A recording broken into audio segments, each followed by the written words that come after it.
بسم اللہ الرحمن الرحیم والصلاة والسلام علی رسولہ الکریم وعلی آلہ واصحابہ اجمعین۔ میرے محترم بھائی اور دوستو، ایک اللہ ہے جو ہر حال سے پاک ہے، ہر ضعف کمی کجی سے پاک ہے، اور عروج اتنا ہے کہ وہ یہ کہنا کہ اللہ زیادہ بلند ہو گیا، یہ بھی اللہ کی شان کے خلاف ہے۔ زیادہ بلند ہونے کا مطلب ہے کہ پہلے کچھ کمی تھی جو اب پوری ہو گئی، تو اللہ اپنی بلندیوں میں اس مقام پر ہے کہ جہاں کمی اور زیادتی کا کوئی تصور ہے ہی نہیں، اس سے بہت بلند بالا برتر۔ اللہ کے سوا جتنی مخلوق ہے وہ حالات کا شکار ہے، اور حالات کا لانے والا اللہ ہے۔ یہ ہوا خود نہیں تیز ہو گئی، بادل اپنے آپ نہیں کھینچے چلے آئے، یہ پیچھے ایک اللہ کا طاقتور نظام ہے۔ الم تر ان اللہ یسجی سحابا، تم ان بادلوں کو دیکھ کے تمہارا رب یاد نہیں آتا کہ جو کیسے دھوئیں کو اکٹھا کر دیتا ہے، ثم یؤلف بینہ، واپس میں جوڑ دیتا ہے، ثم یجعلہ رکاما، پھر اس کو طے بطے بنا دیتا ہے، پھر ایک حکم دیتا ہے تو اس سے پانی برسنا شروع ہو جاتا ہے، فیصیب بہ من یشاء، جہاں اشارہ کرتا ہے وہاں پانی برسنا شروع ہو جاتا ہے، ویصرفہ عن من یشاء، جہاں سے ہٹا لیتا ہے وہ ترستے رہ جاتے ہیں۔ تو یہ ایک اللہ ہے جو ہر قسم کے حالات سے پاک ذات ہے۔ باقی جس کو اس نے بنایا ہے اس پر اس کی تقدیر نافذ ہو کے رہتی ہے، وہ خوشیوں اور غمیوں کے بیچ میں چلتا ہے، زندگی اور موت کے اکھاڑے کو روزانہ دیکھتا ہے۔ موت کے لیے طے ہے کہ اس نے جیتنا ہے، دنیا میں یہ واحد پہلوان ہے جسے کوئی ہرا نہیں سکتا، اور بڑے سے بڑے پنجہ آزما کو اور شیروں کے پنجے مروڑ دینے والوں کو، اور کسی کو خاطر میں نہ لانے والے، اور انسانیت کو زیر و زبر کر دینے والے، جب موت سے ان کا پنجہ لڑا تو انہیں ہی ہارنا پڑا۔ موت آج تک کبھی کسی سے ہاری نہیں، کہ یہ تیرے اللہ کا فیصلہ ہے کہ کل نفس ذائقۃ الموت، ہر ایک کے لیے موت ہے، کل شیء ہالک، ہر ایک کے لیے فنا ہے، ہلاکت ہے۔ کون باقی بچے گا؟ کہ بس الا وجہ، صرف اللہ کی ذات کو بقا ہے، باقی سب کو فنا ہے۔ جب اس کا امر آتا ہے بڑھاپا، جوانی، سلطنت، فقر، یہ سب چیزیں ایسے ہی دھری رہ جاتی ہیں۔ دنیا کا سب سے پہلا جو بڑا فاتح ہے وہ سکندر یونانی ہے، پہلا فاتح جس نے دنیا کو زیر کیا وہ سکندر ہے، اور جب اس پر موت نے حملہ کیا تو اس کی عمر کتنی تھی؟ صرف 33 سال۔ اور بیماری کون سی آئی؟ ملیریا، بخار، جو کوئی بڑی بیماری نہیں، ملیریا۔ اور اس کی جوانی کا عروج 33 برس کی عمر، 13 جون کی ایک گرم دوپہر تھی، اور 353 سال عیسیٰ علیہ السلام کی پیدائش سے پہلے، 320 میں پیدا ہوا قبل مسیح، 353، 33 سال کی عمر، اور بابل کا شہر عراق کہاں تک پہنچا؟ ہمارے ٹیکسلا تک اس نے کھوپڑیوں کے مینار کھڑے کر دیے اور خون کی ندیاں بہا دی۔ فاتح اعظم کہلانے کے شوق میں کہاں سے کہاں چلا گیا، جیسے آپ کاروباری لوگ بڑا کاروباری کہلانے کے لیے کتنے تگ و دو کرتا ہے، وہ صابن کی انجمن کا صدر بننے کے لیے کتنے پاپڑ بیلتا ہے، اور میری فیکٹری ان سے بڑی، اس سے بڑی، اس سے بڑی، میں اس سے بڑا، میں اس سے بڑا۔ صرف اس ایک خیالی تصور کے لیے لوگ کتنے کروڑوں روپے خرچ کرتے ہیں، اور جب اللہ تعالیٰ اندر سے سانس کو نکال لیتا ہے تو پیچھے کیا رہ جاتا ہے؟ نہ شیخ صاحب، نہ مولانا صاحب، نہ ڈاکٹر صاحب، نہ جنرل صاحب، پیچھے رہ جاتا ہے میت۔ میت کب اٹھے گی؟ میت کب اٹھائی جائے گی؟ نہ کوئی کہتا ہے جنرل صاحب کو کب اٹھایا جائے گا، نہ کوئی کہتا ہے مولانا صاحب کو کب اٹھایا جائے گا۔ ایک لفظ سب پہ فٹ ہو جاتا ہے، میت کب اٹھے گی، جنازہ کب پڑھا جائے گا۔ تو ہو دنیا نے اس کی بے بسی کو دیکھا، لاکھوں انسانوں کے خون میں نہانے والا بستر پہ ایڑیاں رگڑ رہا تھا، اور اس کی زبان پہ ایک جملہ تھا بے بسی کا، کوئی ہے جو مجھ سے میرا سب کچھ لے لے اور مجھے مقدونیہ پہنچنے کی مہلت دے دے، صرف اتنے دن چاہتا ہوں گھر پہنچ کے مروں، یہاں نہ مروں۔ لیکن آ گیا اللہ کا امر، ان اجل اللہ اذا جاء لا یؤخر، جب وہ آتا ہے پھر اسے کوئی روک نہیں سکتا۔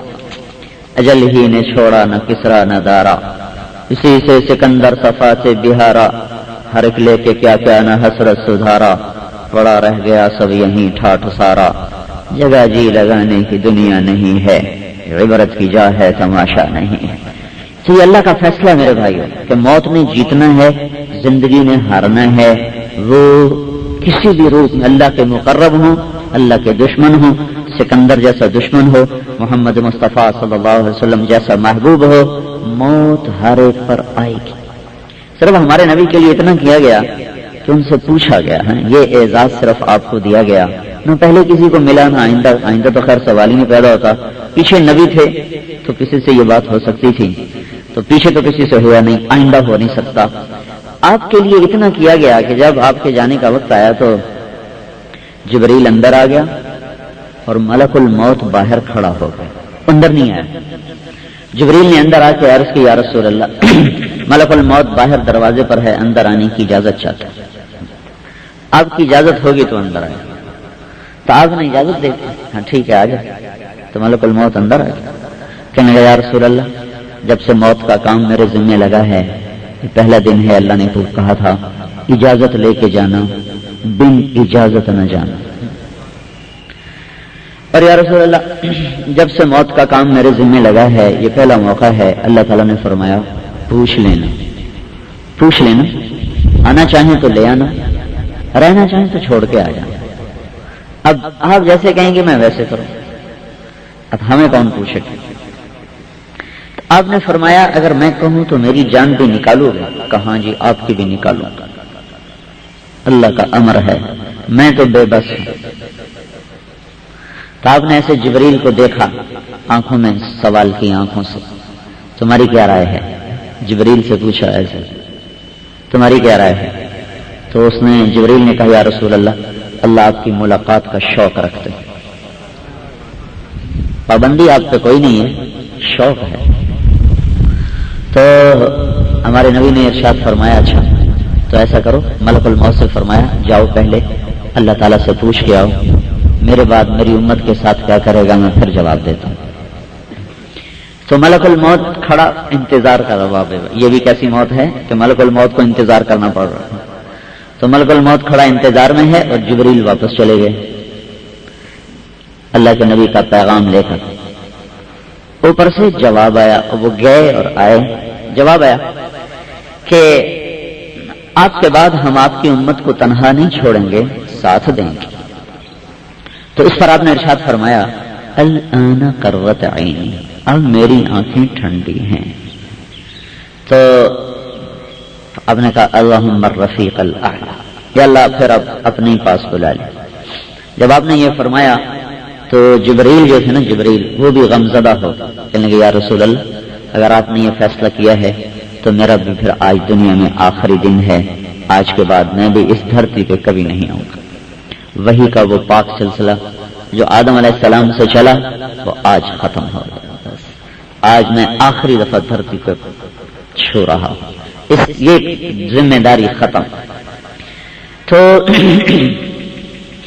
جب ملک الموت نے اللہ کے حکم کو پورا کرنا شروع کیا تو جو آخری چند لمحات تھے اس کو بھی آپ نے اپنی امت کے لیے وقف کیا اور دو باتوں کی نصیحت فرمائی جاتے جاتے چند لمحات. کیا فرمایا؟ الصلاۃ وما ملکت ایمانکم، میری امت نماز نہ چھوڑنا، وما ملکت ایمانکم، اور غریبوں سے اچھا سلوک کرنا، بدتمیز نہ ہو جانا. ما ملکت ایمانکم یہ لفظی ترجمہ تھا غلام، کہ غلاموں سے اچھا ہو. لیکن صرف غلام مراد نہیں، جتنا غریب طبقہ ہے اور جتنا کمزور طبقہ ہے ان کے لیے نصیحت کی جا رہی ہے، ان کا خیال کرنا، چونکہ آپ نے خود اپنے لیے اسی کو پسند کیا، اسی طبقے میں رہنا پسند کیا. ایک صحابی نے پوچھا یا رسول اللہ قیامت کے دن آپ کہاں ہوں گے؟ کہ ابغونی فی ضعفائکم، میں اپنی امت کے غریب لوگوں کے ساتھ کھڑا ہوں گا، مالداروں کے فیکٹری والوں کے ساتھ نہیں، مل والوں کے ساتھ نہیں. یہ تو پھوپ ہاں تھوڑے دنوں کی ہے، بس جان گئی سب کچھ گیا. تو میں اپنی امت کے غریبوں کے ساتھ کھڑا ہوں گا. پھر آپ نے دعا کی اللہم احینی مسکینا، یا اللہ مجھے مسکین ہی رکھنا، وامیتنی مسکینا، اور مجھے مسکینی کی موت دینا، واحشرنی فی زمرۃ المساکین، اور قیامت کو مسکینوں کے ساتھ مجھے اٹھانا. پھر آپ نے کہا عائشہ احب المساکین وقربیہم، عائشہ غریبوں سے محبت رکھنا، انہیں اپنے پاس بٹھانا، فإن اللہ یقربک یوم القیامہ، اللہ تجھے قیامت کے دن اپنا قرب نصیب فرمائے گا۔ پھر آپ اللہ تعالیٰ سے دعا کیا کرتے ہیں۔ دیکھو اللہ کے نبی کو واسطہ دینے کی کیا ضرورت ہے، وہ واسطہ دینے کی ہمیں ضرورت ہے۔ اللہ کے نبی سے زیادہ قریب تو اللہ کے کوئی نہیں، سیدھی بات۔ لیکن اس کے باوجود آپ کا اللہم انی اسألک بسعالیک المہاجرین، یا اللہ میں تجھ سے اپنی امت کے ان ضعفاء اور مسکینوں کی طفیل سوال کرتا ہوں۔ تو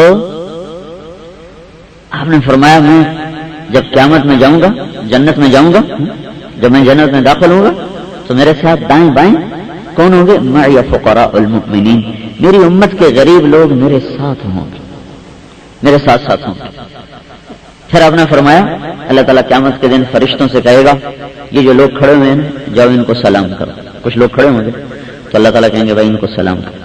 پہلے آپ نے یوں کہا حل تدرون اول من يدخل الجنہ، تمہیں پتا سب سے پہلے جنت میں کون جائے گا؟ قال اللہ ورسولہ اعلم، کہ آپ کو پتا، آپ کے رب کو پتا، ہمیں کیا پتا؟ تو آپ نے کہا ہم الفقراء المہاجرون، میری امت کے غریب مسکین لوگ۔ دیکھو ایک غریب بھی نافرمان ہوتا ہے، اس پہ اللہ کا غصہ زیادہ ہے۔ مالدار نماز نہ پڑھے وہ بھی مجرم، اور غریب نماز نہ پڑھے وہ بھی مجرم، لیکن جب قیامت کے دن پیش ہوں گے تو اس غریب پر اللہ کا غصہ زیادہ ہوگا۔ اور اللہ یوں کہے گا پیسے والے کو تو پیسے کا غرور تھا، اس نے اس لیے میری مان کے زندگی نہ گزاری، تمہیں کس چیز نے دھوکے میں ڈالا، تو کیوں مجھ سے دور رہا؟ لیکن اگر وہ اللہ اس کے رسول کی غلامی میں آتا ہے تو پھر یہ اللہ تعالیٰ کا غیبی نظام ان کے ساتھ چلتا ہے۔ آپ نے فرمایا میں تمہیں بتاؤں سب سے پہلے جنت میں کون جائے گا؟ کہ جی کون جائے گا؟ کہ ہم الفقراء المہاجرون، یہ کون ہوں گے؟ میری امت کے غریب مسکین لوگ، الذین تتقی بہم المکارہ، جو غم اور صدمے سہتے چلے گئے۔ وَيَمُوتُ أَحَدُهُمْ وَحَاجَتُهُ فِي صَدْرِهِ لَا يَسْتَطِيعُ لَهَا قَضَاءً، وہ اس طرح مرتے تھے کہ ان کی ساری خواہشیں ان کے سینے میں دفن ہو کے رہ جاتی تھی، ضرورتیں بھی پوری نہیں ہوتی تھیں، اور اس طرح قبروں میں جا کے سو جاتے تھے۔ تو اللہ تعالیٰ قیامت کے دن کہے گا فرشتوں سے ایتوہم فحیوہم، یہ میرے بندے کھڑے ہیں جا ان کو سلام کرو۔ تو فرشتے کہیں گے یا اللہ یہ کون لوگ ہیں جن کو سلام کرنے کا ہمیں حکم دیا جا رہا ہے؟ تو اللہ تعالیٰ فرمائے گا یہ میرے غریب بندے ہیں جو میری اطاعت میں صدمے سہتے رہے، حاجتیں ان کی سینے میں دفن ہوئی اور یہ قبروں میں دفن ہوئے، آج ان کو اعزاز یہ ملا ہے کہ جاؤ انہیں سلام کرو، اور سب سے پہلے اللہ کے نبی کے ساتھ یہ داخل ہوں۔ تو آپ نے فرمایا دیکھو میں دنیا سے جا رہا ہوں، ایک نماز نہ چھوڑنا، ایک غریبوں سے بدتمیز نہ ہونا۔ تھوڑا سا ڈرائیور دیر سے آیا اس کو ماں کی گال، بہن کی گال، تھوڑا سا منشی نے آگے پیچھے کر دینا، اس کی ماں چھوڑی نہ بہن چھوڑی نہ بیٹی چھوڑی، تھوڑا سا گھر کی خادمہ نے برتن توڑ دیا، کوئی شیشہ توڑ دیا، اس کو ایسا ذلیل و خوار کیا کہ اپنی ساری عاقبت برباد کر دی ایک پیالی کے پیچھے، ایک پلیٹ کے پیچھے، ایک سیٹ کے پیچھے۔ تو آپ نے کہا دیکھو دیکھو بدتمیز نہ ہو جانا غریبوں کے ساتھ اور مسکینوں کے ساتھ، متکبر نہ ہو جانا، ان کی عزت نہ تار تار کر دینا۔ آپ نے آخری خطبے میں بھی 3 دن مسلسل یہ جملہ دہرایا، ایک دوسرے کی عزت کا خیال کرنا، ایک دوسرے کے جان مال کا خیال کرنا۔ پھر جب الفاظ اور پست ہو گئے تو آپ نے الصلاۃ الصلاۃ، نماز پڑھتے رہنا، نماز پڑھتے رہنا، نماز پڑھتے رہنا۔ پھر آپ نے آخر میں کہا اللہم الرفیق الاعلی، یا اللہ اپنے پاس بلا لے۔ یہ اس طرح پھر جب ملک الموت نے آپ کی روح کو قبض کیا تو کبھی نہ رویا، نہ آئندہ کبھی روگا، تو اس کی آنکھوں میں آنسو آ گئے ملک الموت کے۔ اس نے کہا واہ محمدہ، ہائے محمدہ، آج دنیا آپ سے محروم ہو گئی، کائنات آپ کے خیر سے محروم ہو گئی۔ دنیا کا سب سے بڑا سانحہ ہے حضرت محمد صلی اللہ علیہ وسلم کا دنیا سے اٹھ جانا۔ تو یہ ایک ایسی منفرد کہانی ہے جو صرف آپ کی ذات کے ساتھ مخصوص ہے۔ باقی تو بھائی دیکھو پتہ نہیں کون کب اٹھا دیا جائے، کوئی بیمار ہو کے چلا جاتا ہے، کوئی ٹھیک ٹھاک چلا جاتا ہے، کوئی حادثے میں مر جاتا ہے، کوئی کیسے مر جاتا ہے، اوپر فیصلہ اوپر سے، بے وقت کوئی نہیں مرتا ہے۔ کیسی بے وقت موت ہے یہ زبانوں پہ آ جاتا ہے، کیسی بے وقت موت ہے یہ اللہ پہ اعتراض بنتا ہے۔ اللہ کسی کو بے وقت نہیں موت دیتا، کسی کو بے وقت نہیں مارتا، جس وقت اٹھاتا ہے وہی اس کا وقت ہوتا ہے، جب وہ بلا رہا ہے وہی اس کے جانے کا وقت ہے، اس سے پہلے اس کا وقت تھا ہی نہیں، تو تو یہ جملہ زبان پہ نہیں آنا چاہیے کہ بڑی بے وقت موت ہے. موت تو بھائیو اپنے وقت پر آتی ہے. ہاں مر جانے والا چلا گیا ہے, میرے آپ کے لیے فکر کا مقام ہے کہ مجھے اس گھاٹی سے گزرنا ہے اور مجھے اس کی تیاری کرنی ہے. مجھے اس کے لیے ان جن چیزوں کو آگے قبر میں مجھ سے پوچھا جائے گا اور حشر میں جو میری چیزیں کام آنے والی ہیں وہ زادرہ ہیں, ان کو ساتھ لے کے جو چلتا ہے وہ مالدار ہو کے بھی کامیاب ہے, فقیر ہو کے بھی کامیاب ہے, بادشاہ کو بھی کامیاب ہے. محمود غزنوی دنیا میں مسلمانوں میں سب سے بڑا فاتح گزرا ہے. محمود غزنوی جتنی فتوحات کسی مسلمان بادشاہ نے نہیں, بلکہ فتوحات میں پہلے نمبر پر چنگیز خان ہے اور دوسرے نمبر پر محمود غزنوی اور تیسرے نمبر پر وہ سکندر یونانی ہے, چوتھے نمبر پر تیمور ہے. ان میں محمود غزنوی نے 33 سال حکومت کا عرصہ سب سے زیادہ محمود غزنوی کیا, 33 برس حکومت کی. اور کوئی 70-80 سال پہلے اس کی قبر بیٹھ گئی تھی. 4 صدی کا بادشاہ, 4 صدی, 70-80 سال پر اس کی قبر بیٹھ گئی.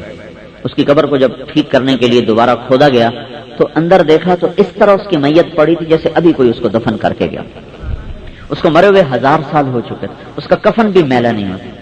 اسی طرح کفن ترو تازہ, جسم ترو تازہ, اس کا سیدھا ہاتھ اس کے سینے پر رکھا تھا جیسے آدمی سویا ہوا تھا, اور الٹا ہاتھ ایسے لمبا. تو انہوں نے دیکھا اس کے ہاتھ کو اٹھا کے ایسے اس کو جو ملا تو بالکل نرم و نازک جیسے زندہ کی انگلیاں حرکت کرتی ہیں نہ اکڑاؤ.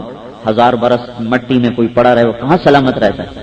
چلو یہ کوئی بڑا ابدال ہوتا, کوئی بڑا قطب ہوتا تو ایک عقل میں آنے والی بات. بادشاہ اس فاتح تین اور 33 برس حکومت کرنے والا انسان, 1000 سال گزر گیا, زمین اس کو ہاتھ نہیں لگا سکتی.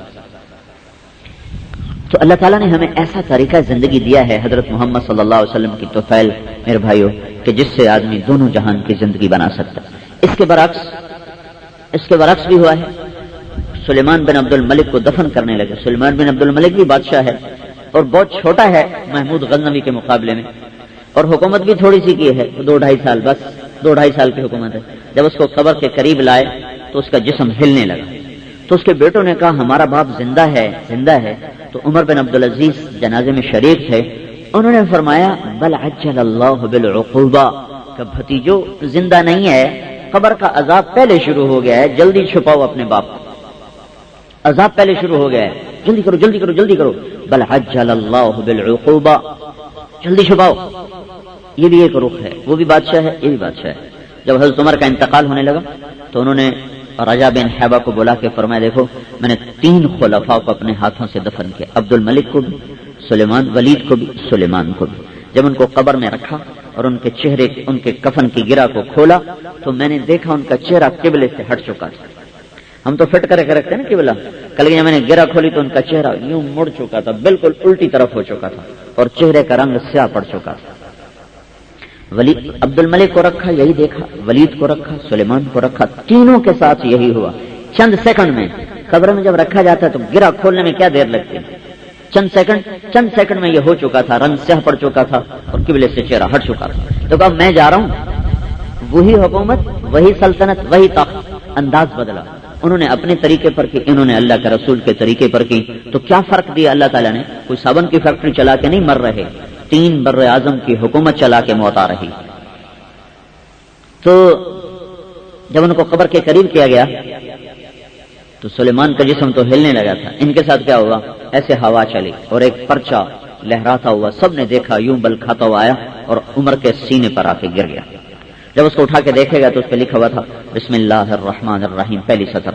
دوسری سطر لکھا ہوا تھا براءۃ من اللہ لعمر بن عبد العزیز من النار, اللہ تعالیٰ نے عمر بن عبد العزیز کو آگ سے نجات دے دی ہے. یہ اس کی سند ہے, اس کا پروانہ ہے. وہ کاغذ ان کے کفن کے اندر رکھ کر ان کو قبر میں اتارا گیا. اور رجا بن حیوہ جن کو وصیت فرمائی تھی کہ مجھے قبر میں رکھنے کے بعد دیکھنا کہ میرے ساتھ کیا ہوتا ہے, وہ ان کی قبر میں اترے اور ان کی گرہ کو کھولا تو دیکھا تو کیا فرماتے ہیں کہ میں نے یوں دیکھا کأنہ فلقۃ قمر, مجھے یوں لگا جیسے کسی نے 14ویں رات کا چاند اتار کے قبر میں ڈال دیا, ایسے چمک رہا تھا چہرہ. اور کہاں تک حکومت تھی؟ دمشق سے لے کر کشمیر تک اور استنبول تک اور کاشغر تک, چین اور ادھر سینیگال چاڈ تک، ادھر جنوبی فرانس تک، اتنی لمبی سلطنت پر جس شخص نے 2.25 سال حکومت کی ہو، کتنی زیادتیاں اس سے ہو سکتی تھیں؟ وہ کتنی اونچی شان کے ساتھ اپنی خبر میں جا رہا ہے کہ قبر کے اندر جیسے چاند اتر آیا. تو ابن کثیر رحمت اللہ علیہ نے ایک واقعہ لکھا ہے اپنی کتاب میں کہ ایک شخص تھا، اس کا بیٹا شہید ہو گیا تھا، تو وہ ہر جمعے اپنے باپ کو خواب میں ملتا تھا. ہر جمعے ایک جمعے نہیں میں آیا خواب میں، اگلے جمعے پھر خواب میں ملا. نے کہا بیٹا پچھلے جمعے ملاقات کیوں نہیں ہوئی؟ تو اس نے کہا پچھلے جمعے عمر بن عبدالعزیز کا انتقال ہو گیا تھا، اللہ نے تمام شہداء سے کہا تو اس کے جنازے میں شرکت، ہم سب اس کے جنازے میں شرکت کر لی. پھر ایک اور واقعہ لکھا ہے ابن کثیر رحمۃ اللہ علیہ نے کہ حبیب بن عمیر ایک بڑے لوگوں میں ہیں، عرب سرداروں میں، یہ روم کی لڑائیوں میں قید ہو گئے، ان کے ساتھ 10 آدمی اور قید ہوئے، تو انہوں نے باقیوں کو قتل کر دیا اور شہید ہو گئے، ان کو چھوڑ دیا، ان کو غلام بنا لیا. تو وہ جس سردار نے غلام بنایا اس نے کہا کہ تو عیسائی ہو جا تو میں تجھے اپنی جاگیر بھی دے دوں گا، لڑکی بھی دے دوں. تو انہوں نے فرمایا تو مجھے سارا جہان بھی دے دے تو میں یہ قبول نہیں کر سکتا. تو اس نے کیا کیا، ایک کمرے میں ایک گھر میں اس کو بند کر دیا اور ایک لڑکی کو اس کے ساتھ اس پر مسلط کر دیا اور اس لڑکی کو کہا کہ اس سے برائی کرواؤ، جب یہ منہ کالا کرے گا تو پھر عیسائی بھی ہو جائے گا اور سرخوش ہو جائے گا، تم اس سے گناہ کرواؤ. 3 دن 3 رات وہ لڑکی اس کو گناہ کی دعوت دیتی رہی اور 3 دن 3 رات میں انہوں نے آنکھ اٹھا کے بھی نہیں دیکھا کہ میرے ساتھ کون ہے، اور نہ کھایا نہ پیا. جب 3 دن گزر گئے تو وہ کہنے لگی تو کون ہے؟ پتھر ہے، لوہا ہے، انسان ہے، نہ تو کھاتا ہے، نہ تو دیکھتا ہے، نہ تو پیتا ہے، تجھے روکتا کون ہے؟ تجھے روکتا کون ہے؟ کوئی ہے تیسرا ہے نہیں، تجھے کس نے روکا ہوا؟ کہ مجھے میرے اللہ کے خوف نے روکا ہوا جو مجھے دیکھ رہا ہے، مجھے اپنے اللہ سے حیا ہے کہ میں کیسے اپنے دامن کو ناپاک کروں. پھر کہنے لگے میرے اوپر آج یہ شراب رکھی تھی اور کچھ نہیں، صرف شراب رکھی تھی، کہ آج میرے اوپر یہ شراب بھی حلال ہے، میں پیاس سے اتنا تڑپ رہا ہوں. اور سور پکا کے رکھا ہوا کہ یہ گوشت میرے اوپر حلال ہو چکا ہے، لیکن میں بھوکا پیاسا مروں گا، اپنے اللہ کا نافرمان بن کے کبھی نہ مروں گا.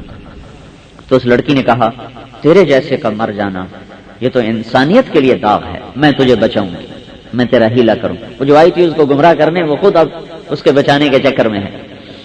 تو رات کو آئی اور ان کو نکالا، ایک توشہ دیا کھانے کا اور تھیلی میں پیسے تھے، کہ دیکھو یہ پیسے ہیں، یہ توشہ ہے، یہاں سے نکلو، یہ جو جنوب کا ستارہ ہے قطب، اس کو اپنے سیدھے کندھے پر رکھو، اس کو سیدھے کندھے پر رکھ کے چلتے جاؤ، کسی نہ کسی دن عراق کی سرحد میں داخل ہو جاؤ.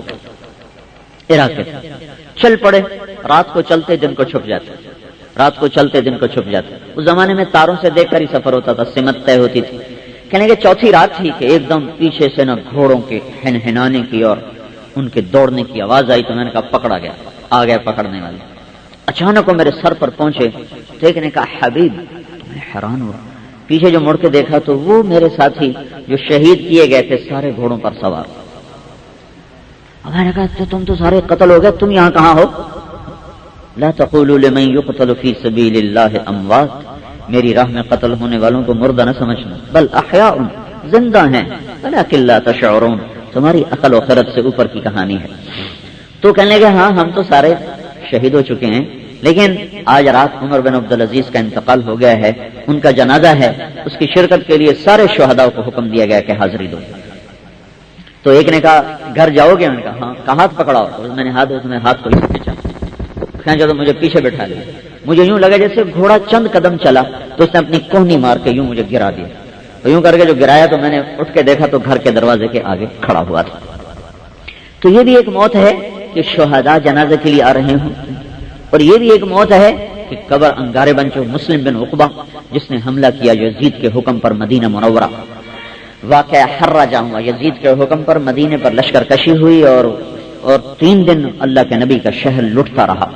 تو اس کا جو لشکر کا سردار تھا مسلم بن عقبہ، وہ جب مکے حملہ کرنے چلا تو جہاں حاجی احرام باندھتے ہیں اس کو کہتے ہیں ذوالحلیفہ، یہاں وہ مر گیا مدینے سے 7 میل.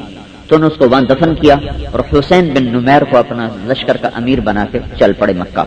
تو عبداللہ بن طلحہ رضی اللہ عبداللہ بن طلحہ رضی اللہ تعالیٰ عنہ، یہ ایک ابو طلحہ، یہ بڑے صحابی کے بیٹے ہیں، عبداللہ بن ابو طلحہ انصاری ہیں بڑے مشہور۔ ان کی باندی نے مدینے والوں سے کہا کہ میں نے قسم اٹھائی تھی جب عبداللہ کو شہید کیا گیا کہ اگر مسلم بن عقبہ پہ اللہ نے مجھے طاقت بخشی تو میں اس کو سولی پہ لٹکاؤں گی، میں نے قسم اٹھائی تھی۔ وہ مر گیا ہے، چلو اس کی قبر کھودو اور میری قسم پوری کرو، اسے سولی پہ لٹکاؤ۔ تو مدینے والے تو پہلے زخمی تھے، سارے چل پڑے کہ چلو اس بدبخت کی قبر کھود کے اس کو لٹکاؤ سولی پہ۔ جو قبر کی ایک اینٹ ہٹائی تو ساری قبر انگاروں سے بھری پڑی تھی، اور اس کا جسم ان انگاروں میں ایسے دہک رہا تھا جیسے لوہے کی سلاخ کو آگ میں ڈالو تو وہ سرخ ہو کر دہکنے لگتی ہے، اس طرح اس کا سارا وجود انگاروں میں دہک رہا تھا۔ تو انہوں نے اینٹ رکھ دی تو عبداللہ رضی اللہ عنہ کی باندی نے کہا بس اللہ نے میرا بدلہ خود لے لیا، مجھے بدلہ لینے کی ضرورت کوئی نہیں ہے۔ یہ دو طرح کی موتیں میرے بھائیوں بہنوں ہر انسان کو سامنا کرنا پڑ رہا ہے، فریق فی الجنت و فریق فی السعیر۔ کچھ ہیں جو جنت کی راہوں پہ چل پڑتے ہیں، ان کے لیے موت سے خوبصورت پیغام کوئی نہیں، اور کچھ ہیں جو جہنم کی راہوں پہ چل پڑتے ہیں، ان کے لیے موت سے خوفناک کوئی پیغام کوئی نہیں۔ عمر بن عبدالعزیز کی 3 بر اعظم پہ سلطنت ہے، 42 سال کی عمر ہے، عین جوانی ہے۔ اسی رجا بن حیوہ جس نے اس کو کہنے کے ذرا کہنے کہ ایک دعا کرو، میں آمین کہوں گا اور تمہیں قسم پہلے اٹھاؤ کہ جو کہوں گا وہ دعا کرو۔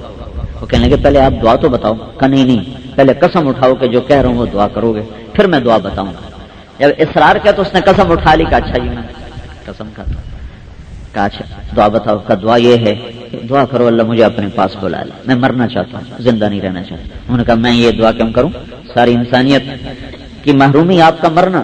کہ تم نے اس لیے میں نے تم سے قسم اٹھوائی تھی، دعا کرو اللہ مجھے بلائے اپنے پاس، میں دنیا سے تنگ آ گیا ہوں۔ تو انہیں ہاتھ اٹھائے تو سامنے اپنا بیٹا آ گیا، چھوٹا تھا۔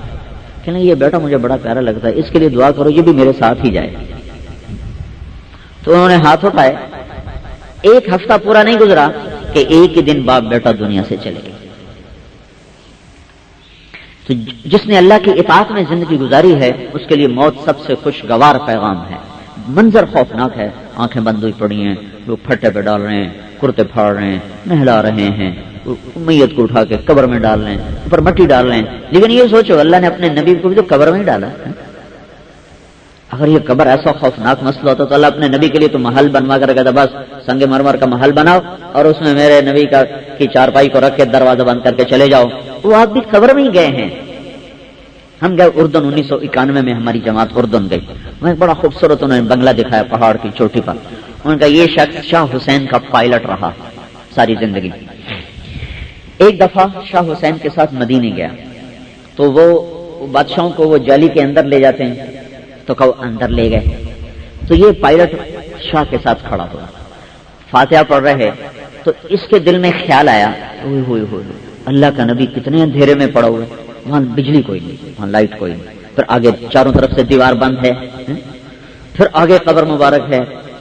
تو وہ کہنے لگا میرے جی میں آیا اللہ کا نبی کتنے اندھیرے میں، خیال آ کے چلا گیا۔ رات کو سویا تو خواب دیکھا کہ جہاں سلام کے لیے کھڑا تھا وہیں کھڑا ہوا ہے، اور روضہ مبارک کی جو 4 دیواری ہے اس کی اینٹ کے ایک ایک ذرے سے آفتاب پھوٹ رہا ہے، روشنی روشنی روشنی روشنی۔ غیب سے آواز آتی ہے دیکھو اللہ کا رسول روشنی میں ہے کہ اندھیرے میں ہے۔ بس اسی وقت آنکھ کھلی اور توبہ، شاہ حسین کو استعفیٰ پیش کیا کہ حضور اب میری آپ کی راہیں جدا ہیں، آپ کے ساتھ بہت ایمان فروخت کیا، اب مجھے ایمان بچانا ہے۔ اور اس کے بعد نوکری چھوڑ کے چلہ لگایا، تبلیغ میں چلہ لگایا، اور اللہ تعالیٰ نے اس کو نیکی کے ساتھ دنیا سے اٹھایا۔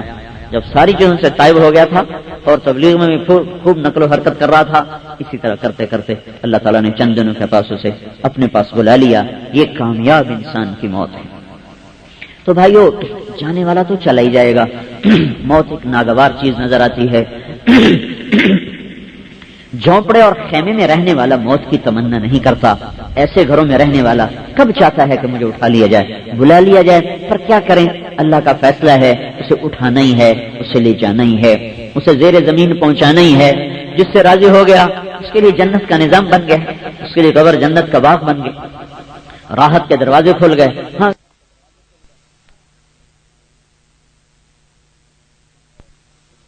نہیں ہے اسے لے جانا ہی ہے، اسے زیر زمین پہنچانا ہی ہے. جس سے راضی ہو گیا اس کے لیے جنت کا نظام بن گیا، اس کے لیے قبر جنت کا باغ بن گیا، راحت کے دروازے کھل گئے. ہاں اگر ناراض ہے پھر بڑی ہلاکت ہے. تو مر جانے والا ہمارے لیے پیغام چھوڑ کے گیا ہے کہ ہم تو وقت سے پہلے توبہ کر لیں، کہ اللہ تعالیٰ کے دربار میں توبہ کا دروازہ کھلا ہوا ہے. صرف آخری لمحات جب سانس اکھڑنے لگتا ہے تب جا کر اللہ کہتا ہے بس اب قبول نہیں ہے. اس کے علاوہ جس وقت بھی کوئی توبہ کرے اللہ اس کی توبہ کو قبول فرماتے ہیں، اس کے پچھلے سارے معاف کر دیتے ہیں. تو میرے بھائیو گزرگاہ ہے، چلے جانا ہے، نہ کوئی پہلے رہا نہ کوئی بعد میں رہا. فرشتوں نے کہا یا اللہ تعالیٰ نے کہا فرشتوں سے میں ایک مخلوق پیدا کرنے لگا. فرشتوں نے کہا پھر وہ تو زمین تنگ پڑ جائے گی، کیسے رہیں گے؟ تو اللہ تعالیٰ نے کہا موت پیدا کروں گا، مرتے بھی رہیں گے آتے بھی رہیں گے. تو فرشتوں نے کہا پھر انہیں زندگی کیسے اچھی لگے گی؟ پھر وہ فیکٹریاں کیسے چلائیں گے؟ تو میرا جملہ ہے تو بڑے بڑے کاروبار کیسے کریں گے جب انہیں پتا ہے کہ چھوڑ کے چلے جائیں؟ آپ خود سوچیں، جب نفسیات چھوڑ جانے کی پکی ہو جائے تو کوئی آدمی دل سے کام کرتا؟ چھوڑ جانا دفع کرو یار، چھوڑ جانا دفع کرو. تو پھر یہ دنیا کے کاروبار میں کیوں پاگلوں کی طرح لگتے ہیں کہ موت بھول کے رہ جاتی ہے؟ تو یہ اللہ کا نظام ہے اس کائنات کو چلانے کے لیے. فرشتوں نے کہا یا اللہ پھر وہ کام کیسے کریں گے؟ تو اللہ تعالیٰ نے کہا ان میں امید پیدا کروں گا.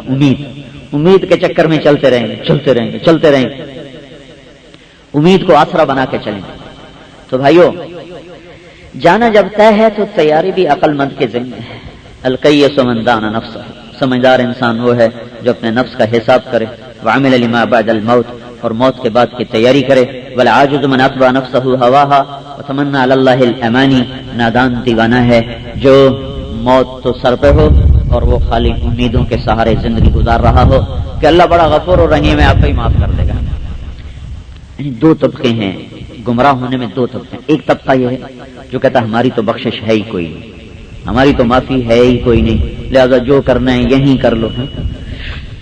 یہ طبقہ بھی گمراہی کا شکار ہے. ان کو اللہ تعالیٰ یوں سمجھا رہا ہے یا عبادی الذین اسرفوا علی انفسہم لا تقنطوا من رحمت اللہ ان اللہ یغفر الذنوب جميعا انہ هو الغفور الرحیم. اے میرے نافرمان بندو جو مجھ سے نا امید ہو گئے ہو، تم کیوں نا امید ہو گئے؟ تم توبہ کر لو تو میں سارے ہی معاف کر دوں گا. ان کو تو اللہ یوں سمجھا رہا ہے کہ تم جتنے مرضی گناہ لے کر آؤ، ایک دفعہ کہہ دو یا اللہ معاف کر دے گا، سارے ہی کر دوں. کتنی حد مقرر کی اللہ تعالیٰ نے؟ کہ اتنے کرو کہ آسمان کی چھت کو لگاؤ. ہم تو یہ خیمے کی چھت نہیں بھر سکتے اپنے گناہوں سے جائے کہ آسمان کی چھت نظر ہی نہیں آتا نا. آسمان ناقابل دید چیز، یہ خلا اتنا لمبا چوڑا ہے کہ ناقابل تصور ہے، ناقابل تخیل ہے. اور اللہ تعالیٰ کے اس خلا کو ذہن میں رکھیں کہ یہ اتنا لمبا چوڑا ہے کہ یہ ناقابل تصور اور تخیل ہے. جو ستارہ ابھی آنکھوں سے دیکھ لیا ہے، دوربین کی آنکھ سے جس ستارے کو دیکھا ہے سب سے دور، اس کی روشنی کو ہماری زمین تک آنے میں 14 ارب سال لگتے ہیں. روشنی کے لائٹ ایئر کیا چیز ہے؟ روشنی 1,86,000 میل 3 لاکھ کلومیٹر فی سیکنڈ کے لحاظ سے سفر کرتی ہے. تو یہ روشنی 3 لاکھ کلومیٹر ایک سیکنڈ میں کرنے والی 14 ارب سال چلتی رہے تو کتنا فاصلہ بنے گا؟ 14 ارب سال یہ روشنی سفر کرے تو اس ستارے کی روشنی ہم تک اتنے وقت میں پہنچتی ہے. اور یہ ستارہ دیکھا جا چکا ہے، اس کے اوپر کا جہان ابھی ناقابل دید ہے. تو میرا آپ کا اللہ یوں کہہ رہا ہے تو اتنے گناہ کر کہ ساری زمین کو بھرتا ہوا پھر تہ بتہ اپنے گناہوں کو رکھتا رکھتا آسمان کی چھت کے ساتھ آ کر ان کو پیک کر دے. اتنے کر، اس کے بعد ایک دفعہ کہہ دے یا اللہ غلطی ہو گئی معاف کر دے، آئندہ نہیں کروں گا. تو کہ میں سارے ہی معاف کر دوں گا. تو ان کو اللہ یوں سمجھا رہا ہے کہ تم نا امید کیوں ہو گئے؟ تم نے اپنے رب کو کوئی دنیا کے بادشاہوں جیسا سمجھا ہے کہ جو معاف کرے ہی نہیں، بدلہ لے گئی رہے. وہ بدلہ لینے سے کوئی بڑا ہو جاتا. ہماری تو ایک نفسیات ہے، بدلہ نہیں لیں گے تو چھوٹے ہو جائیں گے. اللہ تو بہت بڑا ہے، بس تم توبہ کرو کہ میں سارے ہی معاف کرتا ہوں. کفر کے بعد قتل ناحق سب سے بڑا جرم ہے، قتل ناحق. وہ بنی اسرائیل کا ایک آدمی 99 قتل کی، پھر اس کو خیال ہے توبہ کرو. تو ایک کوئی کچے پکے عالم سے پوچھا کیوں جی میں توبہ کروں تو میری قبول ہے؟ کہنے لگا بالکل نہیں، تو نے 99 قتل کیے کیسے قبول؟ اسے کہ 100 تو پورے کرا، اس نے اس کو بھی قتل کر دیا. کتنا ظلم ہے، 100 پورے. پھر اس کو خیال آیا توبہ کروں، تو ایک کسی اچھے عالم کے پاس گیا. حضرت ایک آدمی نے 100 قتل کیے ہیں، کیا اس کی توبہ ہو جائے گی؟ کہا بیٹا اس سے بھی زیادہ ہو پھر بھی ہو جائے گی. اللہ تو بڑا کریم ہے، لیکن ایک شرط ہے، توبہ پکی ہونی چاہیے. کچی ہو تو کام خراب ہے. اور توبہ پکی ہونے کے لیے ماحول بدلنا پڑتا ہے. تم شہر بدلو، فیصلہ آباد چھوڑ دو. جس کی غلاظت میں گناہوں کی عادت ہوگی وہ چھوڑو. جو تبلیغ والے کہتے ہیں چلا لگاؤ، چار میں لگاؤ، کس لیے کہ گندگی کا ماحول چھوڑو جس میں یہ غلاظت پیدا ہوئی. ان کا جی اگر میری معافی ہو جائے تو میں ہر چیز چھوڑنے کو تیار ہوں. تو ٹھیک ہے، سامنے نیک لوگوں کا شہر ہے، وہاں ہجرت کر کے چلا جا، توبہ تیری پکی، پچھلے تیرا معاف. کہا جی میں تیار. اپنا بوریا بستر باندھا ہے اور چل پڑا. راستے میں موت آ گئی. تو جب اس پر موت کا حملہ ہوا تو وہ آخری لمحات تک آگے بڑھنے کی کوشش کرتا رہا. تو جب وہ موت آئی ہے تو اس طرح پڑا ہوا تھا، ہاتھ آگے کی طرف، ہاتھ آگے کی طرف، انگلیاں زمین میں دھنسی ہوئی تھی آگے بڑھنے کے.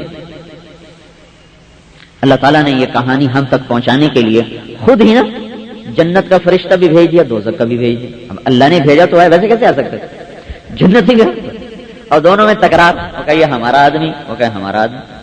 سبحان اللہ. وہ دوزخ والے کہیں بھائی اس کی توبہ تو ابھی شروع ہوئی ہے، ابھی تو پوری نہیں ہوئی، تو جنتی کیسے ہو گیا؟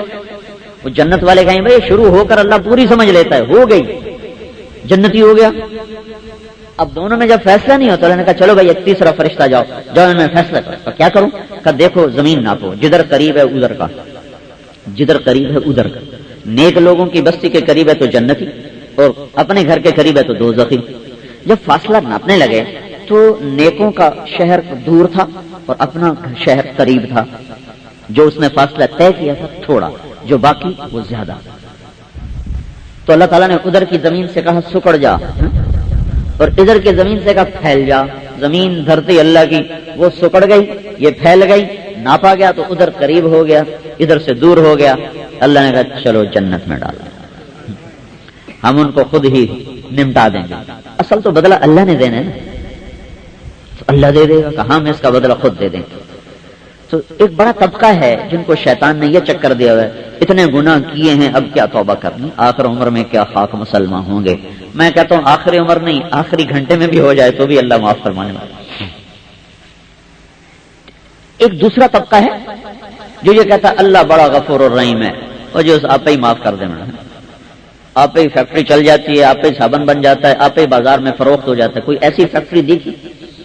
آپ ہی وہ کپاس تو ہم اگاتے ہیں نا، آگے بیچ میں آڑتی خریدتا ہے، پھر وہ جاتی ہے اس پر جیننگ فیکٹری پر، وہاں سے فیصلہ آباد میں آتی ہے، پھر ملوں میں دھاگا بنتا ہے، پھر دھاگا آگے منڈی میں آتا ہے، پھر وہ ایک نظام سے چلتا ہے. تو کوئی ایسا بھی کہیں دیکھا کہ آپ پہ ہی کپا بن گئی، آپ پہ ہی دھاگا بن گیا، آپ پہ ہی سپنڈل چل گیا، آپ پہ ہی پیسہ گھر آ گیا؟ کوئی ایسا کرشمے والا جہان دیکھا؟ جب ایک ایک دھاگے پر مالک کی نظر ہے، ایک ایک پودے پر مالک کی نظر ہے، ایک ایک ٹنڈے کو دیکھتے ہیں. اب تو کر گئی نا، ایک ایک اے کھڑ گیا، اے نہیں کھڑیا، اے کھڑ گیا، اے نہیں کھڑیا ہے. تو اللہ کا یہ نظام ہے. اللہ نے جنت میں نہیں سب کچھ کیا ہوا، بغیر کسی سبب کے کیا ہوا ہے. درخت تیار، گھر تیار، نہریں تیار، سب کچھ. ایک پل کے لیے بھی کوئی تردد نہیں، کیا ہوگا، کیا کرنا ہے اللہ کے ذمہ. یہاں بھی اللہ ذمہ لے سکتا ہے، نہیں اس کو اسباب کے ساتھ چلا. چلو ہل چلاؤ، چلو دکانیں کھولو، چلو دوا کھاؤ، چلو آپریشن کراؤ. ایک سارا نظام بنایا. شفا اپنے ہاتھ میں، رزق اس کے اپنے ہاتھ میں، کہیں سبب اختیار کرو. ایسے میرے بھائیو جنت اس کا فیصلہ ہے، جہنم اس کا فیصلہ ہے، پر اس کا سبب اختیار کرو. تو شیطان نے کیا چکر دیا؟ اللہ بڑا غفور الرحیم ہے. وہ جی نیکوں کو تو اس نے بخشی دینا، گناہ گاروں کو بخشے تو پھر ہوا غفور الرحیم. تو اس کو اللہ یوں سمجھاتا ہے افنجعل المسلمین کالمجرمین ما لکم کیف تحکمون. میرے بندو مجھے بتاؤ کہ فرما بردار اور نافرمان اگر ایک ہو جائیں تو یہ کیسا فیصلہ ہے جو تم کر رہے ہو؟ ام لکم کتاب فیہ تدرسون، کس کتاب میں یہ لکھا ہوا ہے کہ جھوٹ پر کاروبار کرنے والا اور سچ پہ کاروبار کرنے والا برابر ہو جائے، نماز پڑھنے والا نماز چھوڑنے والا برابر ہو جائے گا؟ یہ کہاں لکھا ہوا ہے؟ بے پرد عورت اور با پرد عورت برابر ہو جائے، رات کا ناچنے والا اور رات کا میرے سامنے رونے والا اگر برابر ہو جائے، رات کو ایک شراب پی رہا ہے، ایک قرآن پڑھ رہا ہے، ان دونوں میں اگر برابری کر دی جائے، ایک پاک دامن ہے ایک زانی ہے، ان دونوں کو اگر برابر کر دیا جائے، ایک جھوٹ سچ سے پیسہ کما رہا ہے، ایک سچ کا دامن نہیں چھوڑتا، چاہے بچہ بیماری سے مر جائے، چاہے بھوک سے مر جائے، لیکن اپنے منہ پہ حرام لقمہ لانے کے لیے تیار نہیں ہے، اگر یہ اور وہ اگر برابر کر دیے جائیں تو پھر یہ ساری دنیا کی کہانی باطل ہو جائے، جنہوں نے اللہ پر اپنی ذاتوں، اپنے نام، اپنے سب کچھ کو قربان کر دیا، لٹا دیا، اور ان سے بڑا دیوانہ تو دنیا میں کوئی آیا ہی کوئی نہیں کہ جنہوں نے، جب اللہ تھا ہی غفور الرحیم تو پھر امام حسین نے ایسے ہی سر کٹا دیا، ایسے ہی بچے معصوم ذبح ہو گئے، ایسے ہی آل رسول خاک و خون میں لوٹا دیے گئے۔ جب اللہ غفور الرحیم ہے تو سب سے زیادہ غفور الرحیم تو اس گھر کے لیے، اس کی سب سے زیادہ رحمت تو اس گھر کے لیے، اس کی سب سے زیادہ محبتیں شفقتیں تو اس گھر کے لیے، اب وہ تو خون میں نہا رہے ہیں اور ہم نماز بھی نہ پڑھیں کہ اللہ بڑا غفور الرحیم ہے، تو اللہ بیلنس کرتا ہے، بیلنس کرتا ہے، نہیں نہیں نہیں نہیں نہیں، بیچ میں چلو، وَكَانَ بَيْنَ ذَلِكَ قَوَامًا، بیچ کی راہ گناہوں سے ڈرو، نیکی کی طرف چلو، اور نیکی کر کے بھی غرور سے بچو کہ جیسے پیسے کا ایک تکبر ہے ایسے ہی نیکی کا بھی ایک تکبر ہے، اور پیسے کا تکبر بڑی چھوٹی چیز ہے اور عمل کا تکبر بہت بڑی چیز، یہ زیادہ اندر ٹھکا ہوتا ہے۔ گناہ کرنے سے آدمی بعض اوقات اتنا مردود نہیں ہوتا جتنا نیکی کے تکبر سے مردود ہو جاتا، گناہ کر کے اتنا اللہ کی نظروں سے انسان نہیں گرتا جتنا نیکی کے تکبر کی وجہ سے اللہ کی نظر سے گر جاتا۔ تو بھائیو، سمجھدار انسان وہ ہے جو اپنی آخرت کے لیے تیاری کرے اور اپنی موت کو، اوروں کی موت کو اپنے لیے ذریعہ عبرت بنائے۔ ایک دنیا سے اٹھ گیا، خوش قسمت ہیں وہ لوگ جن کی اولاد نیک ہو اور ان کے لیے صدقہ جاریہ بنے اور ان کے لیے وہ ایصال ثواب کا ذریعہ بنے، اور بڑے ہی بد نصیب ہیں جو دنیا سے اس حال میں چلے جاتے ہیں کہ ان کی اولاد سورۃ فاتحہ پڑھنے کی بھی قابل نہیں ہوتی کہ اپنے باپ کے لیے کچھ تو کر دیں، جو ان کے لیے گھر چھوڑ گیا، جائیدادیں چھوڑ گیا، رزق چھوڑ گیا، ان کے لیے وہ ایک کلمہ نہیں کہہ سکتے اس کا ثواب ہمارے باپ کو چلا جائے۔ اللہ تعالیٰ نے جو حکم دیا ہے شریعت نے کہ جنازہ بیٹا پڑھائے، باپ مر جائے جنازہ بیٹا پڑھائے۔ ہاں اگر بیٹا اپنی مرضی سے کسی کو کہہ دے تو وہ الگ چیز ہے، لیکن پہلا حکم یہ کہ بیٹا پڑھائے، ماں کا جنازہ بیٹا پڑھائے۔ وہ اس لیے ہے کہ دعائیں مانگنے کی ہوتی ہیں، دعائیں پڑھنے کی نہیں ہوتی۔ دعا پڑھنے کا عمل نہیں، دعا مانگنے کا عمل، قرآن پڑھنے کا عمل ہے، دعا مانگنے کا عمل ہے، اور دعا وہ قبول ہوتی ہے جو مانگی جائے، اور مانگنے اور پڑھنے میں بڑا فرق ہے۔ جب جنازہ پڑھاتا ہے تو وہ دعا پڑھتا نہیں، وہ دعا مانگتا ہے، مانگتا ہے۔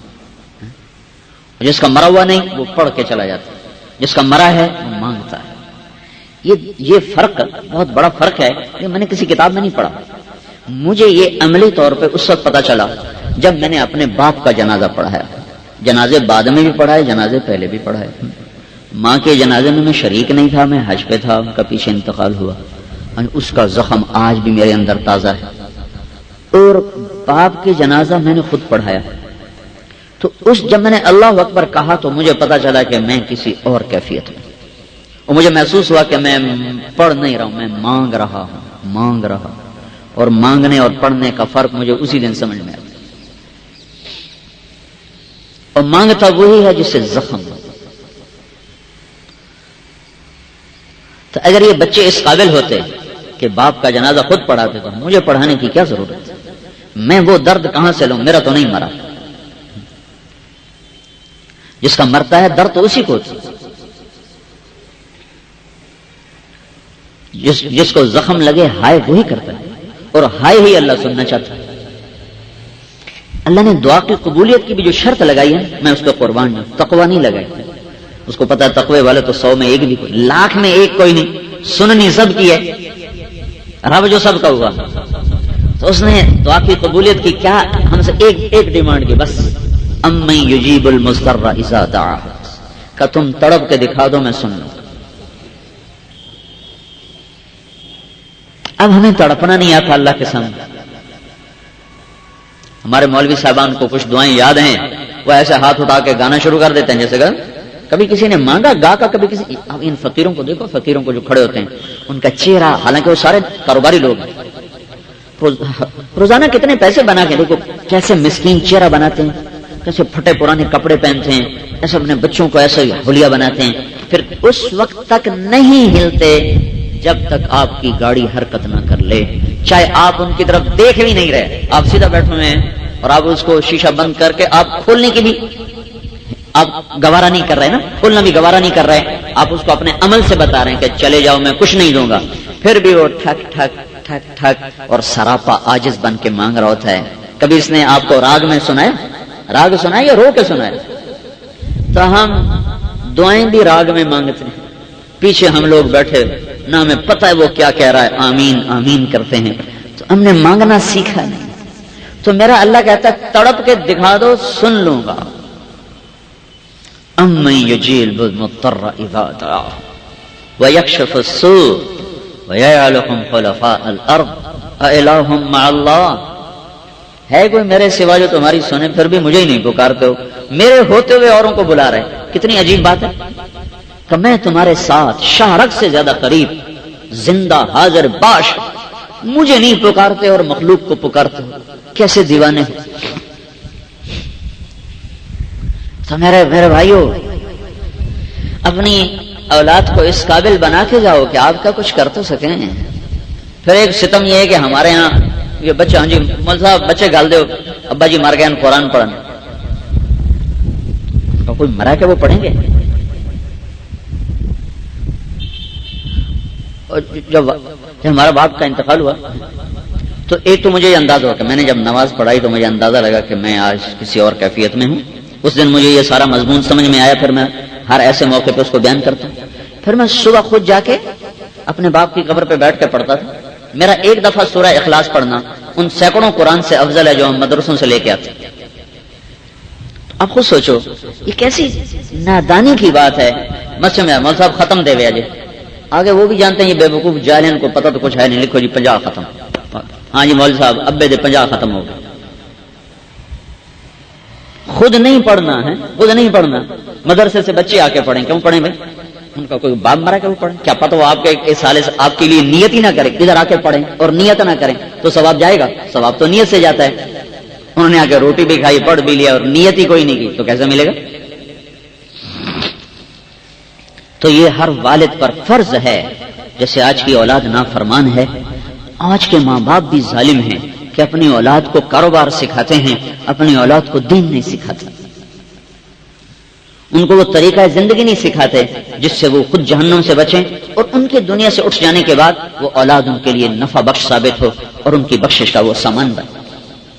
مطرف بن شخیر فرماتے ہیں میں نے خواب دیکھا، قبرستان پھٹا، مردے نکلے اور سفید سفید کوئی چیز زمین پر گری، اس کو اٹھا رہے۔ ایک شخص نکلا اور سیدھا جا کر ایک درخت کی ٹیک لگا کیسے بیٹھ گیا۔ یہ سارا خواب میں ہے۔ کہنے لگے میں اس کے پاس گیا، میں نے کہا بھئی یہ کیا ماجرا ہے؟ تو وہ کہنے لگے ہم اہل ایمان ہیں جو دنیا سے چلے گئے ہیں اور یہ جو کچھ چنتے پھر رہے ہیں یہ ایصال ثواب ہے جو رشتہ دار دوست احباب کرتے ہیں ہمیں پہنچتا ہے۔ تو انہوں نے کہا تو کیوں نہیں چنتا؟ وہ کہنے لگا مجھے ضرورت نہیں، میرا بیٹا حافظ قرآن ہے، روزانہ ایک ختم کر کے مجھے بھیج دیتا ہے، میرے پاس تھوک اتنا آ جاتا ہے کہ مجھے یہ چھوٹا موٹا چننے کی ضرورت نہیں رہتی۔ کہ تیرا بیٹا کیا کرتا ہے؟ کہ میرے بیٹے کی مٹھائی کی دکان ہے فلاں بازار۔ کہنے کہ صبح بازار کھولا تو میں وہاں چلا گیا تو دیکھا ایک نوجوان بڑا خوبصورت اپنا کام سودا بیچ رہا ہے، ہونٹ ہل رہے ہیں۔ میں نے کہا بیٹا کیا کر رہے ہو؟ کہا جی قرآن پڑھ رہا ہوں۔ کتنا پڑھتے ہو؟ کہا جی ایک ختم روز کرتے ہو۔ کہا اتنا زیادہ کیوں پڑھتے ہو؟ کہ میرے باپ کا مجھ پہ احسان ہے، مجھے حافظ بنا گیا۔ تو باپ کا حق کون ادا کر سکتا ہے؟ یہ ہے کہ میں کوشش کرتا ہوں کہ جتنا مجھ سے ہو سکتا ہے میں کرتا ہوں۔ زمانہ گزر گیا، پھر خواب دیکھا، وہی قبرستان، وہی مردے، وہ آدمی بھی چنتا پھر رہا تھا۔ خواب میں بات نہیں ہوئی، صرف دیکھا، آنکھ کھل گئی۔ صبح اٹھ کے بازار گئے، دکان بند۔ کہا بھائی یہ نوجوان کا کیا ہوا؟ کہا جس کا انتقال ہو گیا، وہ پیچھے جو جا رہا تھا سپلائی بند ہو گئی۔ تو بھائی اپنی اولاد کو اس طرح تیار کرو کہ ہمارے لیے ذخیرہ آخرت بنے۔ باہر سے آنے والا کیا کرے گا؟ یہ سارا ہمارا ایک علاقائی رواج ہے اور رسم ہے، اس میں دین نام کی کوئی چیز نہیں۔ ہمارے ایک عزیز کی والدہ کا انتقال ہو گیا، میں گیا ایسے ہی قرآن خوانی، تو خود بیچارے باہر بیٹھے گپے مار رہے، سگریٹ پی رہے۔ ماں ان کی مری، افسوس ان کو نہ ہو تو ہمیں کہاں سے ہوگا؟ تو وہ مدرسے کے بچے بلائے ہوئے تھے، وہ قرآن پڑھ رہے تھے۔ میں نے کہا چلو میں بھی ان کے ساتھ بیٹھ کے قرآن پڑھ لیتا ہوں۔ تو میں وہاں سے اٹھا اور اندر جا کے بیٹھ گیا قرآن پڑھنے۔ ان دنوں ہندوستان پاکستان کا کرکٹ میچ ہو رہا تھا، تو انہوں نے چھوٹا سا ریڈیو پاس رکھا ہوا تھا، سارے بیٹھے کمنٹری سن رہے تھے اور ایسے ہل رہے تھے، ایسے ہل رہے اور کہہ رہے سکور کتنا ہوا، کون آؤٹ ہوا، کون کتنے، یہ پوچھ رہے تھے. اور جب کوئی آ جاتا تو شروع ہو جاتے یا ایھا الذین آمنوا شروع ہو جاتے. 1-1.5 گھنٹے کے بعد باہر جا کر کہنے لگے جو قرآن ختم ہو گیا. تب کمنٹری ختم ہوئی کہ قرآن ختم ہو. تو بھائیو رسم و رواج سے اوپر دیکھنے کی کوشش کرو. دین رسم و رواج نہیں ہے. خود سیکھو، خود سیکھو، خود دین سیکھو. جو تبلیغ میں ہم شور مچاؤ، بھائیو دین سیکھو، دین سیکھو. یہ سیکھنے کی چیز ہے. کاروبار سیکھا، صابن بنانا سیکھا، دھاگا بنانا سیکھا، کپڑا بیچنا سیکھا، گھر بنانے سیکھا. دین بھی تو سیکھو جو دنیا اور آخرت میں کام آنے والا سودا ہے. اس کے بغیر دنیا سے چلے گئے بڑے گھاٹے کا، بڑے خسارے کا سودا ہے. تو بھائی ایسے جیسے ہم کہتے ہیں نا، اللہ کرے میں دنیا سے ایسے جاؤں کہ میری اولاد سیٹ ہو کاروباری طور پر، گھر بھی آباد ہو، بچیوں کی شادی ہو جائے، بچوں کی شادی ہو جائے، گھر سب کے بن جائے. یہ ماں باپ کی تمنا ہوتی.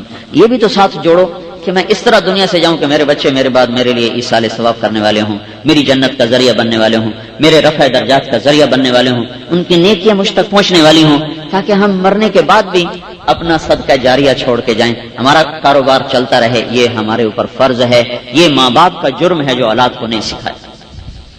تو اس لیے بھائیو کسی کی موت سے عبرت لینی چاہیے. اور باپ کا مر جانا تو سب سے بڑا محسن تو ماں اور باپ ہوتے ہیں. ان کا حق تو کوئی ادا نہیں کر سکتا. اس حق کو ادا کرنے کی شکل ہی کوئی نہیں ہے. بس اس کی یہی شکل ہے کہ آدمی کا یا اللہ میں حق نہیں ادا کر سکتا، مجھے معاف کر دو. اس لیے اللہ کے نبی نے فرمایا جو صبح صبح صرف ماں باپ کو دیکھ لے، صرف دیکھ لے، ایک نظر دیکھ لے، تو صبح سے شام تک اس کے لیے جنت کے 2 دروازے کھل جاتے ہیں. ایک زندہ ہے، ماں زندہ ہے، باپ زندہ، بس ایک نظر جا کے، نہ ابھی چائے پوچھی نہ ناشتہ پوچھا، صرف یوں دیکھا، اس دیکھنے پر شام تک اس کے لیے جنت کے دروازے کھل جاتے ہیں. وہ خدمت کرے پھر تو اس سے آگے کی بات. ہاں کہ ماں باپ تیری جنت ہیں، تیری جہنم ہے. خدمت کرو گے جنت ہے، ناراض کرو گے جہنم ہے. اور اللہ کے نبی نے فرمایا اللہ ہر گناہ کی سزا مؤخر کر دیتا ہے، لیکن ماں باپ کی نافرمانی کی سزا مرنے سے پہلے دیتا ہے. مرنے کے بعد الگ ہے، مرنے سے پہلے دنیا ہی میں ماں باپ کی نافرمانی کا وبال انسان بھگت کے مرتا ہے. تو ان کا حق ادا نہیں ہو سکتا. ابن عمر رضی اللہ تعالیٰ عنہ طواف کر رہے تھے، ایک بدو اپنی ماں کو کندھے پہ بٹھا کے طواف کر رہا. طواف کرتے کرتے اس کو یوں کہنے لگا اماں تیرا حق ادا ہو گیا کہ نہیں. ماں کو کہنا اماں تیرا حق ادا ہو گیا کہ نہیں. تو ابن عمر پاس سے گزرنے سن لیا تو اس کو پکڑ کر کہا ایک گھونٹ جو تو نے ماں کا دودھ پیا نا 2 سال، ابھی اس میں سے ایک گھونٹ کا بھی حق ادا نہیں ہوا. ساری زندگی کا حق چھوڑ، ایک گھونٹ جو تو نے ماں کا دودھ پیا تھا ابھی اس ایک گھونٹ کا بھی حق ادا نہیں.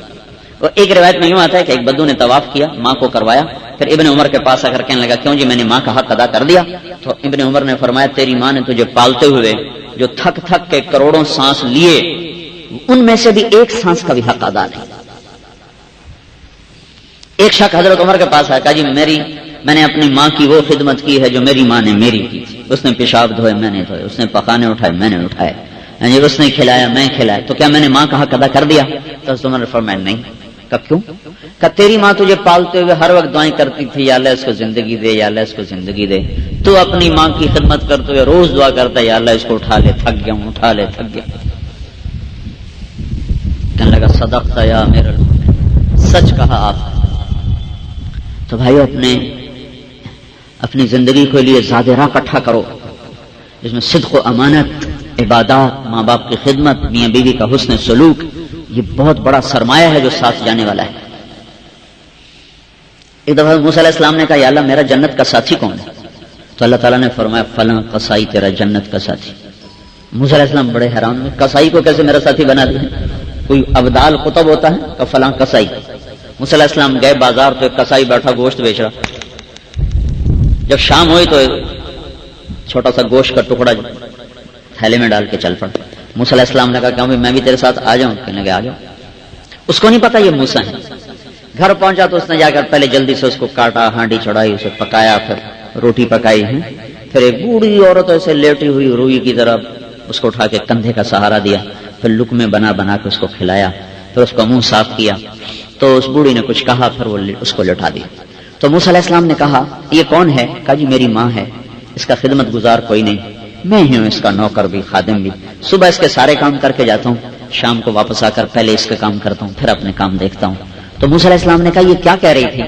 تو کہنے لگا پاگل ماں ہے، جب بھی خدمت کرتا ہوں تو کہتی اللہ تجھے موسیٰ کا ساتھی بنا ہے، میں کہاں اور موسیٰ کہاں ہے؟ میں کہاں اور موسیٰ کہاں؟ تو موسیٰ علیہ السلام نے کہا نہیں، تیری ماں کی اللہ نے سن لی ہے، میں ہی موسیٰ ہوں، تجھے دیکھنے آیا ہوں۔ اب تو پیسہ ہی ہے، بس پیسے کی پوجا ہے، پیسے کی عزت ہے، اسی پہ رشتے ہیں، اسی پہ کیا دھوکے کا جہان، پہلے ہی دھوکے کا تھا، تو ذلت کا جہان ہے، ذلت کا، جہاں انسانوں کو پیسے پر تولا جائے، رشتے ناتوں کی قدر پیسے کے ساتھ۔ پھر کہتے ہیں یہ آج کیا ہے؟ جدید زمانہ، ترقی یافتہ، یہ ترقی یافتہ ہے جہاں انسان 2 ٹکے کا نہ رہا۔ تو بھائیو سیکھو، دین سیکھنے کی چیز ہے۔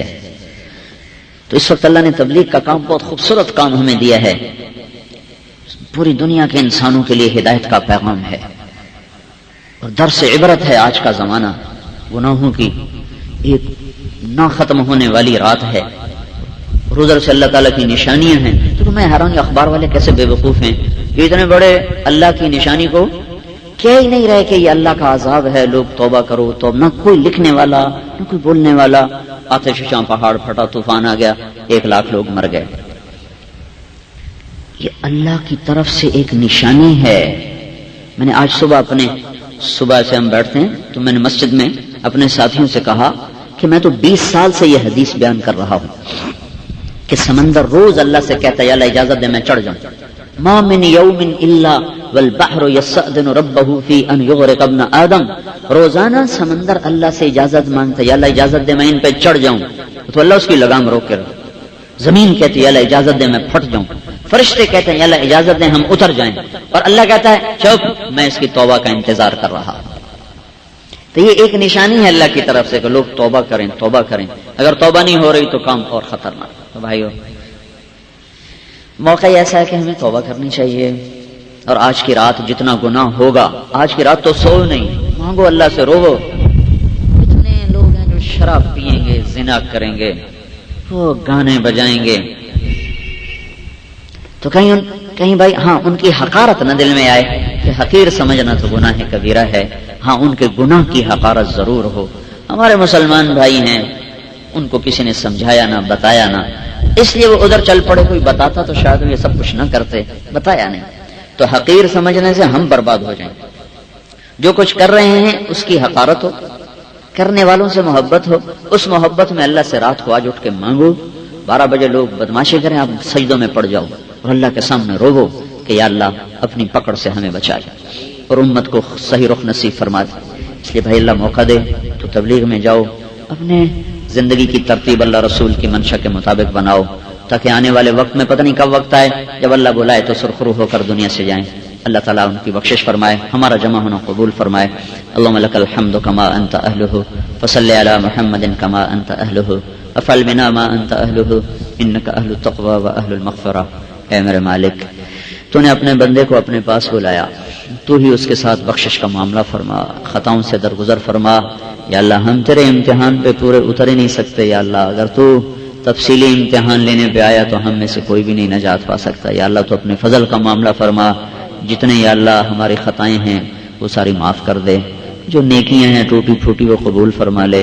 میرے مولا تو یا اللہ اپنے اس بندے کو جو تیرے گھر میں پہنچ گیا اور یا اللہ تیرے آخرت کے گھر میں داخل ہو گیا، یا اللہ تو اس کی قبر کو جنت کا باغ بنا دے۔